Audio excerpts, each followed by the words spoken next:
possible. I like to start out with like a half hour in the swing and then also do some of the work on the table, so both are good. So you're going to get in, pull the swing down, hop in and have a seat, and then make sure there's also enough behind your head so that it'll also support your head. So maybe just a little bit more. Yeah. Perfect. And then we're going to let the leg loops come on. So I usually help these on and stretch them out so they cover the full length of the foot and calf. So you're just inviting them into a sense of nurturance and relaxation. Your arms can just be over your chest or resting on your lap, wherever is comfortable. Really good. And then I like to call it leg love. You're going to start out with your hands, just massaging their feet, their toes, their ankles, their calves, just whatever it feels good to help them drop into a deeper sense of relaxation. Usually like 5 minutes. It's really nice. Sometimes I'll give them a little rock if they like to rock. They'll usually tell me in advance if they don't. Some people do, some people don't. You can also hook the heel, hook the feet under my arms, and just squeeze here. Just nice. Give some leg love, whatever feels good. If you're comfortable with them, you can come up and massage the upper leg, only if they're into that kind of thing, because it can be a little intimate for some people. How do you give consent? I usually ask, well, I usually know them, but I usually ask is, would it be okay if I massage your upper legs as well? Or how would it feel to massage a little closer to your upper body? And they're usually like, yeah, or no, or whatever. Or if I'm not sure, if I'm not 100% sure, I just stay on the lower legs where it feels a little bit more conservative. But my friends and people I'm close to, I massage, the whole back. So it's all good. So then we're going to come around to the neck. And it's just a very gentle invitation for the head to sink back into the swing a little bit more.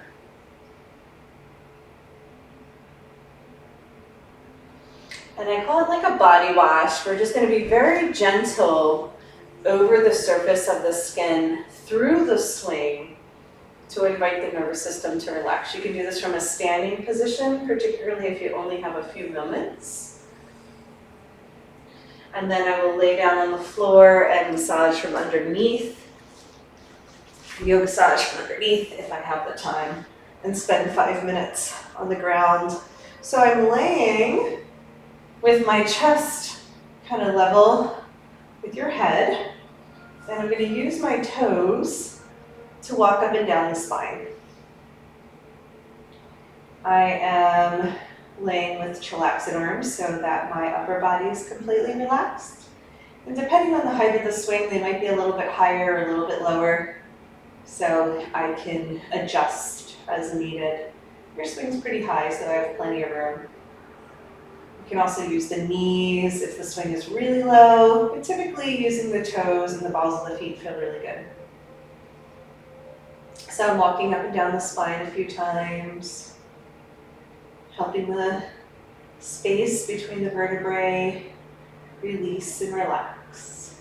I might find a little tight spot like right there and hang out there.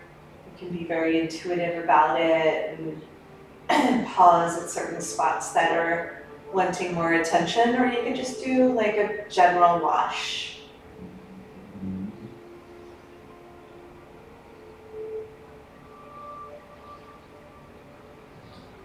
Yeah, so 5-10 minutes walking up and down the spine, going nice and slow. We're doing an expedited version. Really, the longer the better, because people really love it. Just the gentle touch is really helpful to relieve that surface charge that we've been talking about.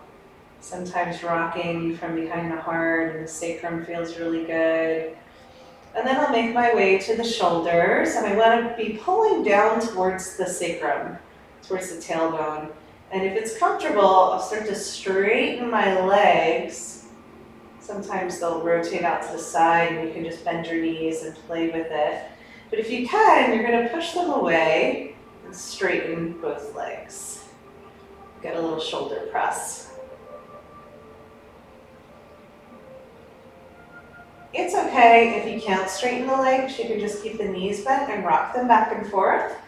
Just make sure the toes are pulling down towards the sacrum in order to relieve any stress on the C7 joint. And then I'm never walking on the spine. I'm always right beside the spine. Can you feel that? Feels good? Yes.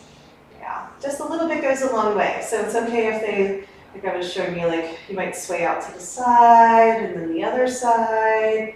I'll just bend the knees and rotate them around and pretend like I'm doing it on purpose. You get to find the balance. And I'll usually discover like this right side feels tighter than the left. So I'll just kind of send some good energy into both sides to invite balance and release. And most people have some sort of asymmetry in the body like that. So I can use my feet to slide down the back. Usually I always say move from the top to the bottom, washing the tension down the spine. And then I'm going to sit up behind you, comfortable cross-legged position or whatever feels good. And then I'm going to use my hands and do another body wash here. So I'm just tracing the edges, the contour, then going down the center of the spine, maybe back up a few times. Try to clear the entire spine, so go all the way down to the tailbone and all the way up to the crown of the head, so you're not leaving, some energy behind. And it's like Reiki. We're not doing any roughing right now. It's more gentle, easy. If you find a tight spot, you can kind of dig in and give them a little bit more energy, but it's not necessary. We're more just inviting relaxation for our cocooning. Okay? And then the last part is ending at the neck. And usually I like to do one hand on the forehead, one hand on the occiput, just doing a gentle stretch like we did in chilaxin.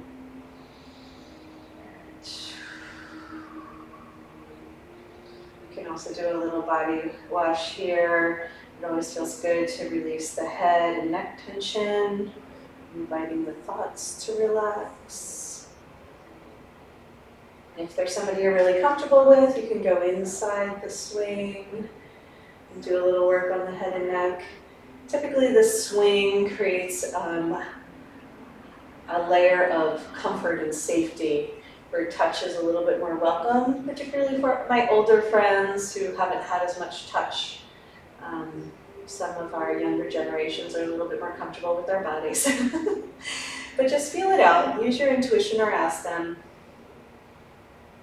Usually I ask them beforehand, are you comfortable with touch and would you like to try some Yogassage? And they're usually like, yes.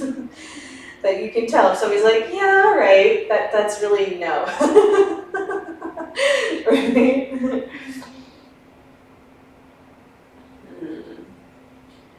then just let the person drop into Shavasana. So I'm keeping it real simple for the training. You can get fancy, you can add some things, you can go a little bit deeper, but just some real basic gentle touch is enough.